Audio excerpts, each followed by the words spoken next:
मैं कमेंट पढ़ता हूं लोगों के, ये बांटने की बात करते हैं। तो 47 में किसने बांटा? हम तो थे नहीं। 71 में किसने बांटा? हम तो थे नहीं। तब कौन बात कर रहा था? तो जब आपको शत्रु बोध का अभाव होता है तो आप एक झूठ का चश्मा लगा करके वही बकते रहते हैं सुबह से शाम तक, और समझते हैं कि ये कह देने से हम समाज में एक अच्छे इंसान कहलाएंगे। झूठी तारीफ और वक्ती तौर पे आपकी तारीफ इसलिए करी जाती है कि आप उनके एजेंडे को चला रहे हैं, और जब उनका एजेंडा पूरा हो जाता है तो कश्मीर बना देते हैं, मालदा बना देते हैं, रामपुर बना देते हैं, आजमगढ़ बना देते हैं, संभल बना देते हैं, मेरठ बना देते हैं। 500 जगह भारत के देश में ऐसी हो चुकी हैं जहां रिट नहीं चलती सरकार की। हम सुनना ही नहीं चाहते और देखना ही नहीं चाहते, हमने आंख बंद कर लेते हैं और सोचते हैं हमने आंख बंद कर ली इसलिए कुछ हुआ ही नहीं। इसलिए फिर एक के बाद एक नया पाखंड गढ़ते हैं, और उसमें एक हमने अपना एक नया पाखंड गढ़ा है। वो पाखंड क्या है? हम विश्व कुटुंब की बात करते हैं। सारा संसार हमारा परिवार है। अपना परिवार तो अपना है नहीं, अपना घर तो जो अपना है वो सुरक्षित नहीं है, लेकिन हमने ऐसा कर दिया है कि न होगा बांस न बजेगी बांसुरी। हिंदुओं को लगा दो इस काम पे, सनातनियों को दे दो ऐसा ज्ञान, बस वो गए, सारा विश्व हमारा कुटुंब है। अपने सगे भाई और सगी बहन को, अपने भाई को, अपने पिता को जो समाज छोटी छोटी बात पे मर्डर कर देता हो, जिस समाज में जैसे जैसे उस समाज के लोग सनातनी जैसे जैसे पैसा कमा करके बड़े होने लगते हैं, वही लोग अपने माता पिता को वृद्धाश्रम छोड़ाते हैं।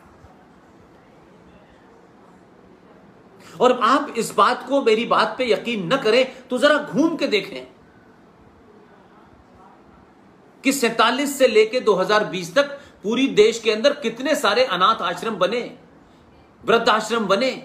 ये 99% हिंदुओं में ही बीमारी है, क्योंकि आपके लिए पैसा बाप और मां से भी बड़ा है। जैसे जैसे हमारा समाज तरक्की कर रहा है उसी स्पीड से वृद्धाश्रम क्यों बन रहे हैं?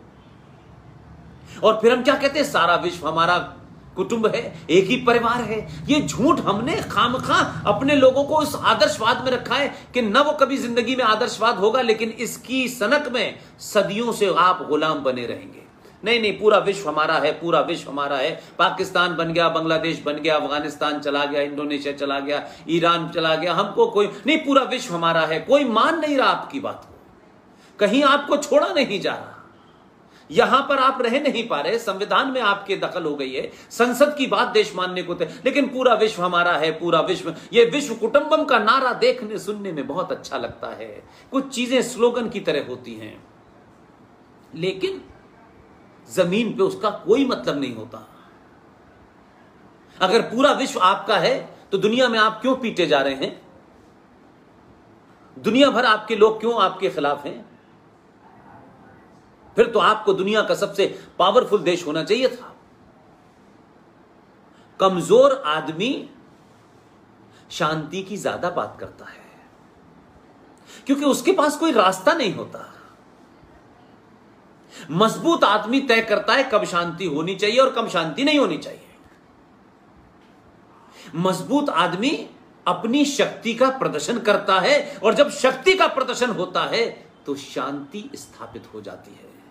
शांति को भंग करने वालों को पता है कि अगर हमने शांति भंग की तो यह शक्ति का प्रदर्शन ऐसा करेगा कि हमारी नस्लें याद करेंगी कि हमने शांति भंग करने की कोशिश की। लेकिन हमारे हाथ में कुछ नहीं है, एक डंडा भी नहीं है, और हम कहते हैं हम शांति चाहते हैं। कौन पूछ रहा है आपको? कहां की शांति, कैसी शांति?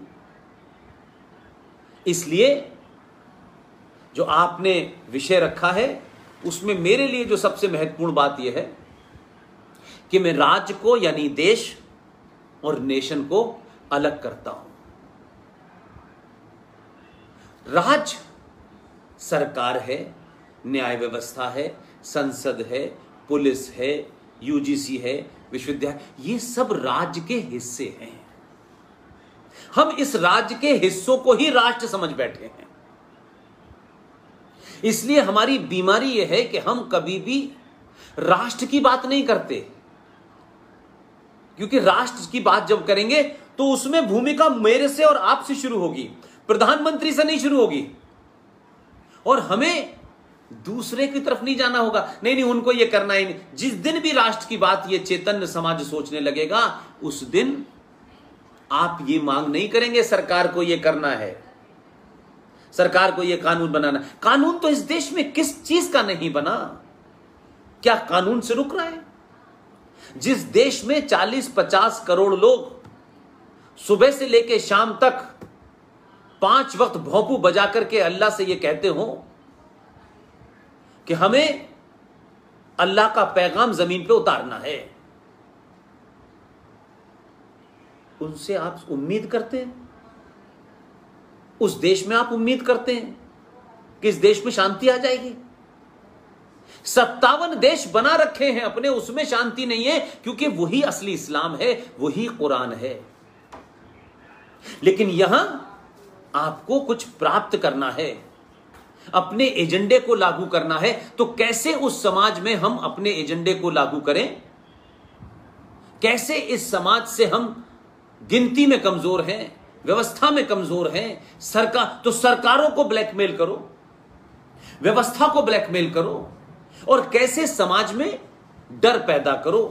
लिहाजा किया क्या आपने कि इस दरमियान में तमाम सारी ऐसी चीज की आपने जिससे यह महसूस होता है कि आपने पिछले इतने सालों से यह नहीं पहचाना कि आखिर सनातन के दुश्मन हैं कौन और क्या कारण है उनकी दुश्मनी का। उनकी दुश्मनी का कारण यह है कि क्रिमिनल एंटरप्राइजेस 1400 साल पहले टेंट में पैदा हुआ। पूरी दुनिया में उस मजहब की किताब को आगे रखकर उसके बारे में झूठ और पाखंड फैला करके दुनिया में आपने नरसंहार किए और ये कहते रहे कि नहीं, Islam is a religion of peace, ये तो शांति का धर्म मजहब है।